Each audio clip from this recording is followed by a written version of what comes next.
Welcome to Airborne Flight Training. Coming up on this week's episode, Boeing T-7A jet trainer pushed to 2027.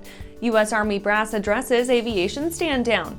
NBAA Conference pushes for passing skills to next generation. And I'm your host, Talon. Let's get into today's stories. Boeing T-7A jet trainer pushed to 2027. The T-7A Red Hawk jet trainer won't be expected to reach initial operational capability until spring of 2027, according to an Air Force release.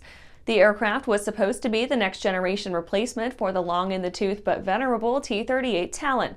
The TX, as it was initially known, was hurriedly propositioned to replace the aged and increasingly weary Talons after more than 6 decades of service.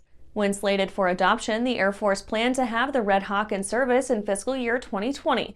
Budgets and politics got in the way, and its priorities slid throughout the 20-teens, culminating in the first production aircraft rolling off the line in late April 2022. No new aircraft is without its teething issues, and the T-7 appears to be no exception. Problems with the escape system and ejection process continued to grate against deadlines, with first deliveries from Boeing expected to take place sometime in December 2025. USAF Acquisition Chief Andrew Hunter told reporters that the T-7 isn't slated to hit IOC until 2027, with current ground evaluation focused on sled testing before moving on to taxi tests. And after the break, more honors for the Kings. If it looks good, it usually flies good. The Bristol series of aircraft is proof of that. Furthering their legacy of safety and efficiency, Bristol is proud to feature the Rotax 915 IS Turbo in the current lineup of aircraft. The 915 IS Turbo power plant offers more power than ever before in a light sport aircraft. Learn more about Bristol at www.sportflyingusa.com. Throughout the globe, Piper Aircraft has hand-selected the very best in company representation, service, and support. From first inquiry to acquisition to product support, Piper Aircraft ownership is seamless and worry-free. Piper Aircraft authorized dealers, factory trained, factory connected.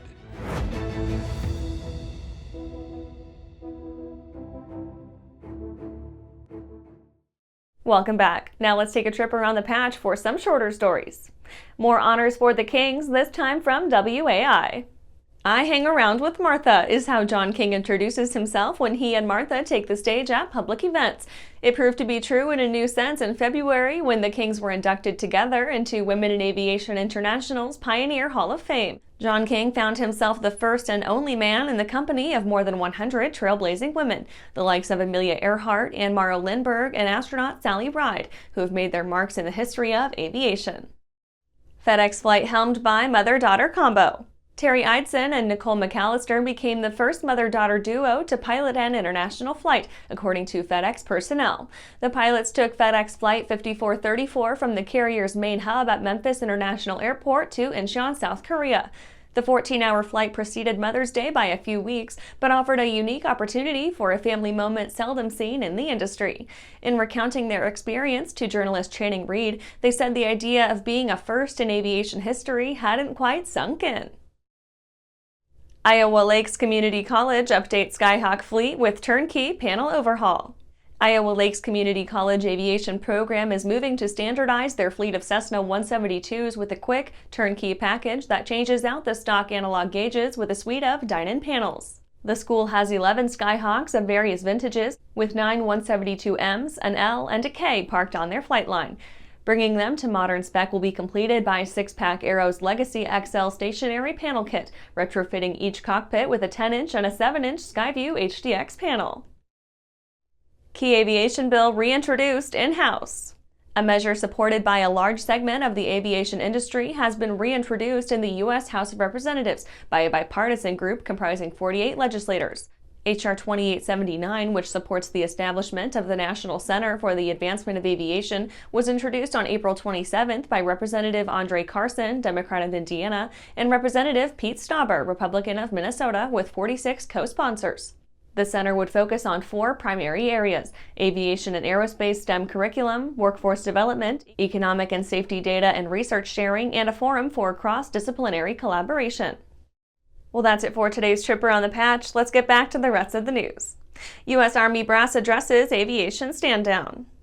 Following his April 28th aviation safety stand-down order, U.S. Army Chief of Staff General James McConville set forth he expects the service's helicopters to be airborne in a matter of days. Speaking before the Senate Appropriations Committee's defense subpanel on Tuesday, May 2nd, McConville explained he had directed aviation units to pause all flight operations for purpose of reviewing all procedures, from maintenance and safety protocols to training plans and basic flight mechanics. McConville ordered the safety stand-down in the aftermath of an April 27th accident in which two AH-64 Apache attack helicopters assigned to the U.S. Army's 1st Attack Reconnaissance Battalion, 25th Aviation Regiment, went down in the vicinity of Healy, Alaska. The helicopters, each crewed by two Army aviators, collided while returning to Fairbanks, Alaska's Fort Wainwright after a training flight. The accident was the third suffered by Alaska-based U.S. Army helicopter units this year, and one of numerous fatal rotary wing mishaps to befall the service in 2023. And after these messages, NBAA Conference pushes for passing skills to next generation.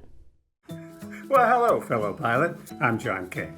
And I'm Martha King. You know, we've all had our flying lives disrupted lately. Well, King Schools is here to help you stay up to date with courses that you can access on your desktop, iPad, or iPhone. If you'd like a refresher or just want to expand your aviation horizons, we have a course for you. So head over to kingschools.com/rusty today for details. There's a difference between charting a steady course and pushing for the ceiling. And for nearly a century, Hartzell Propeller has been defining that difference. It's in our passion for engineering and research and our dedication to testing the limits of performance. We are built on honor. We are Hartzell Propeller. Welcome back. NBAA Conference pushes for passing skills to the next generation.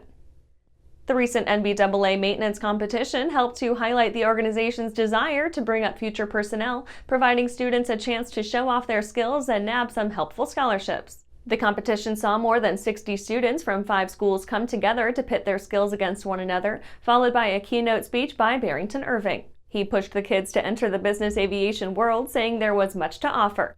Not one to forget his roots, he described himself as entering the biz with 3 holes in the bottom of my shoes, adding that he would never have imagined ending up where he stands today. The event gave plenty of attention to the current crop of professionals, too. Coinciding with the conference, the FAA presented its Charles Taylor Master Mechanic Award to founding member of the NBAA Maintenance Committee, Stephen Sadolski. The award recognized the Pratt & Whitney alum for half a century of service to aviation safety and writing.